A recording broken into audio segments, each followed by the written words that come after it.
नमस्कार दोस्तों, कैसे हैं आप लोग। आशा करते होंगे मस्त होंगे और पढ़ाई लिखाई में व्यस्त होंगे। देखिए, आज फिर से कई छात्रों को निराशा देखना पड़ा होगा, क्योंकि आज आरआरबी सेक्शन कंट्रोलर का आंसर की आ चुका है और कई छात्रों ने तो बहुत अच्छा प्रदर्शन किया, कई छात्रों ने अच्छा प्रदर्शन नहीं किया होगा। तो उनका माइंड में चल रहा होगा कि अब आगे मेरा एनटीपीसी में क्या होगा। तो उसका समाधान लेके हम हाजिर आ चुके हैं आप लोगों के सामने। अगर आपको अच्छा मार्क्स लाना है तो इस वीडियो को ध्यान से देखिए और बार बार एक से दूसरे वीडियो में मत मोटिवेशन के पीछे भागिए, क्योंकि सेल्फ मोटिवेशन एक ऐसा चीज़ है जिससे आपका खुद सिलेक्शन होगा। मैंने खुद को मोटिवेट करके ही मैंने अपना सिलेक्शन लिया। मैं अभी रेलवे में सीसीटीसी पर कर रहा हूँ। तो चलिए जानेंगे कि कैसे हम लास्ट 20 डे में एनटीपीसी में 80+ स्कोर कर सकते हैं, क्योंकि आरआरबी एनटीपीसी का सरप्राइज देना हमेशा से कम रहा। इस बार फिर से सरप्राइज देखने को मिला, क्योंकि अगर बात किया जाए कि रेलवे के एनटीपीसी की एग्ज़ाम की डेट लगभग जून जुलाई के अप्रॉक्स होता था, लेकिन इस बार सडनली रेलवे ने मार्च मंथ में ही 16 मार्च से एग्ज़ाम स्टार्ट कर देगा। वो ऑलरेडी आप लोगों को नोटिस पता होगा। तो आप जानेंगे इस वीडियो में कि अब हम लोग लास्ट 20 डे में क्या सिलेक्शन ले सकते हैं। हाँ, तो अगर आप लोग मेरे बातों को फॉलो करते हैं तो आप लोग का सिलेक्शन श्योर होगा। आप लोग खुद कमेंट करके बताइएगा कि हाँ हमारा मार्क्स इतना है। तो करना सिर्फ इतना है कि जो हम बोल रहे हैं उसको आप लोगों को फॉलो करना है। अगर नहीं फॉलो कीजिएगा तो आप लोग फिर से अगले वैकेंसी का वेट कीजिए। अदरवाइज अगर फॉलो कर लेते हैं 15-20 दिन तो इस वैकेंसी में आपका सिलेक्शन होने का चांस हो सकता है, क्योंकि रेलवे कुछ नया पूछ नहीं रहा। जो पूछते आ रहा है वही पूछते आएगा और भविष्य में भी वही पूछने वाला है। तो जो सेक्शन कंट्रोलर का एग्जाम हुआ था उसमें उसमें बहुत सारा लिखा हुआ था। लॉजिकल रीजनिंग पूछेंगे, ये रीजनिंग पूछेंगे, वो रीजनिंग पूछेंगे। पूछा कुछ नहीं, जो पूछ रहा था एएलपी में, ड्राइवर में, टेक्नीशियन में, एनटीपीसी में, वही सारा क्वेश्चन पूछा था। उसमें स्पेशल पूछा था कि कैलेंडर पूछेंगे, बाइनरी डिजिट पूछेंगे, कुछ नहीं पूछा। तो इसलिए कह रहे हैं आपको, बार बार हम बोल रहे हैं कि जो पिछला जो पैटर्न है रेलवे का उसी पर आप डटे रहिए, आपका सिलेक्शन श्योर होगा। तो आप लोग को करना क्या, क्योंकि आप लोग को तो पहले से पता कि ये सब क्वेश्चन पूछ रहा है, तो इसमें आप क्या चेंज में बताइएगा। तो देखिए, बने रहिएगा मेरे वीडियो में, और अच्छा लगे तो लाइक भी कीजिएगा, शेयर भी कीजिएगा, और नए आप इस वीडियो पर आए हैं तो सब्सक्राइब भी कर लीजिएगा। तो देखिए, सबसे पहले अगर बात की जाए तो सिलेबस के बारे में बताते हैं आप लोग को। सिलेबस के अगर कुछ नए स्टूडेंट होते हैं जो उनको सिलेबस के बारे में भी जानकारी नहीं होता, तो सारा चीज़ लेके चलेंगे बेसिक टू 80+। तो करना क्या है, सबसे पहले अगर बात की जाए तो रेलवे में 4 सेक्शन पूछा जाता है। पहला मैथ रीजनिंग, आप लोग को पता होगा लेकिन फिर से आप लोग इंट्रोड्यूस कर दे रहे हैं। मैथ, रीजनिंग, जीके, और जीके में 2 सेक्शन होता है, current affairs and general GK और साइंस का। तो आप लोग को मैथ में तो इतना आशा करते होंगे कि आपको सिलेबस की जानकारी होगी, क्योंकि लास्ट टाइम में आपका 20 डे में जिनका तैयारी है उन्हीं का सिलेक्शन होने वाला है। ऐसा नहीं कि हम कह देंगे कि आपका भी सिलेक्शन हो जाएगा, तो नहीं। हाँ, आप अभी नहीं, आपका अगला वैकेंसी में सिलेक्शन हो जाएगा। अगर आप इस वीडियो से मोटिवेट होकर अगर आप पढ़ाई में फोकस करते हैं तो आपका सिलेक्शन भी श्योर होगा। ऐसा नहीं कि आप अभी इससे स्टार्ट किए तो आपका सिलेक्शन नहीं होगा, लेकिन आपको कड़ी मेहनत करना पड़ेगा। तो करना सिर्फ क्या है कि जो भी लास्ट 20 डेज बचा हुआ है उसमें सिर्फ मॉक दबा के देना है। मॉक करने का मतलब कि आप सुबह मॉक दीजिए, इवनिंग में मॉक दीजिए, जब भी आपको मौका मिलता है आप मॉक दीजिए और उसका अच्छा से डीपली एनालिसिस कीजिए। क्योंकि अगर मान के चलिए हर सेट में अगर बात किया जाए तो 30 मैथ होते हैं। अगर मान के चलिए मिनिमम आप 2 मॉक देते हैं तो 30 मैथ मॉर्निंग में हो जाएगा, 30 इवनिंग में, 60 क्वेश्चन हो जाएगा, और 20 डे बचा तो लगभग 1200 क्वेश्चन हो जाएगा।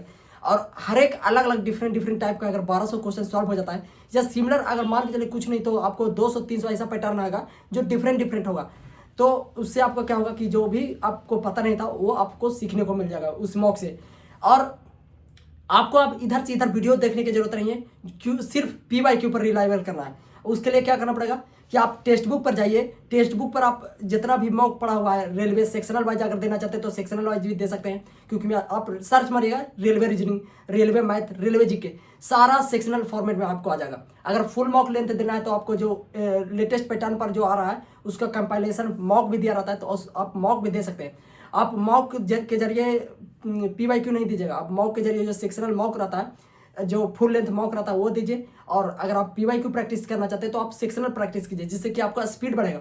अगर मान के चलिए एक बार में आप मैथ, सिर्फ रेलवे में क्या रहता है कि वेरिएशन आता है। ग्रेजुएशन वाला में क्या देखने को मिला था कि मिक्स टाइप का क्वेश्चन था, ऐसा नहीं कि आपको सेक्शनल वाइज दिया गया था कि मैथ रीजनिंग ऐसे, लेकिन वही अगर अंडर ग्रेजुएट के वाला की बात किया जाए तो सेक्शनल दिया गया था। तो आप लोग दोनों टाइप से प्रैक्टिस अभी से करते रहिए, क्योंकि रेलवे को सरप्राइज देना बहुत पसंद है कि लड़कों को कब कैसे चौंकाया जाए।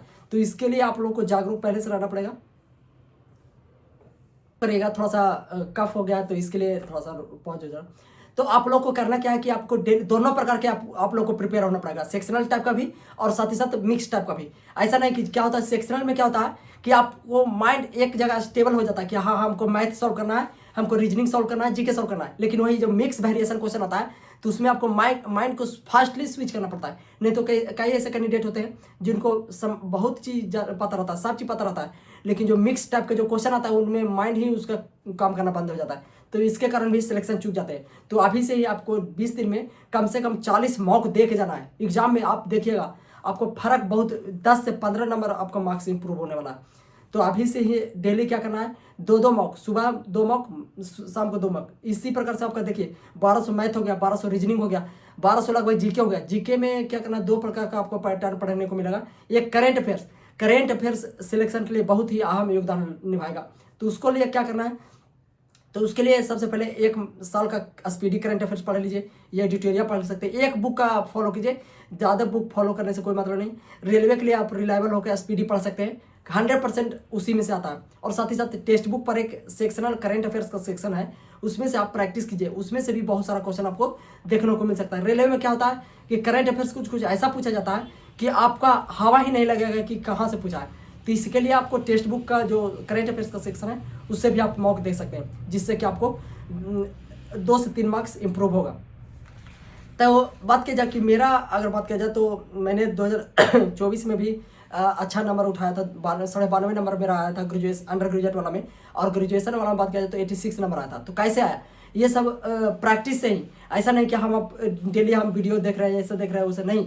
हमने सिर्फ लूसेंट, जो अगर आप लूसेंट पढ़ चुके हैं पहले से ऑलरेडी, तो आप लोग लूसेंट भी जीके पढ़ सकते हैं। और नहीं तो आप लोग जीके के लिए सिर्फ पीवाईक्यू पर ही रिलायबल रहिए। पीवाईक्यू जितना पढ़ेगा, पीवाईक्यू क्या करना है, एसएससी का पीवाईक्यू मारना है, और एनटीपीसी का रेलवे जितना भी पीवाईक्यू पूछा गया उसको भी पढ़ लेना है, जिससे कि आपको साइंस भी कवर होते चलेगा।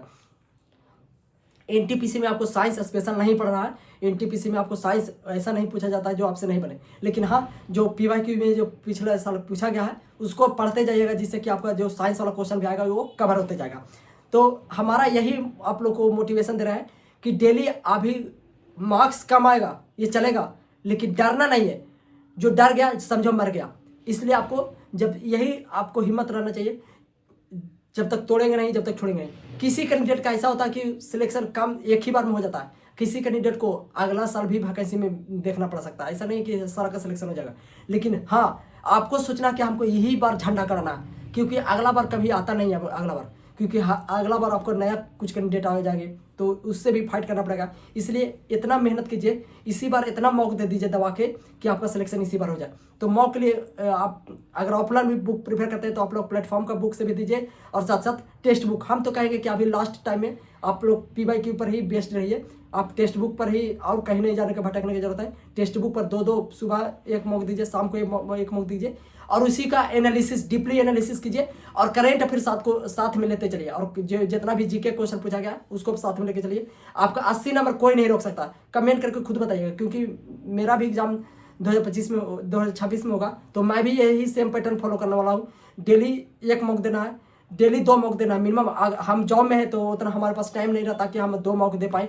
यही अगर हम रूम पर रहते हैं, घर हमारा जॉब नहीं रहता, तो हम 3 से 4 मॉक दे देते। सोने टाइम एक फिक्स कर लेते, एक मॉर्निंग में उठते समय फिक्स कर लेते, एक दोपहर में जो एग्जाम का टाइम शेड्यूल है उस टाइम में हम 1 मॉक देते। मैंने तो 3 मॉक तो हम 100% देने वाले थे।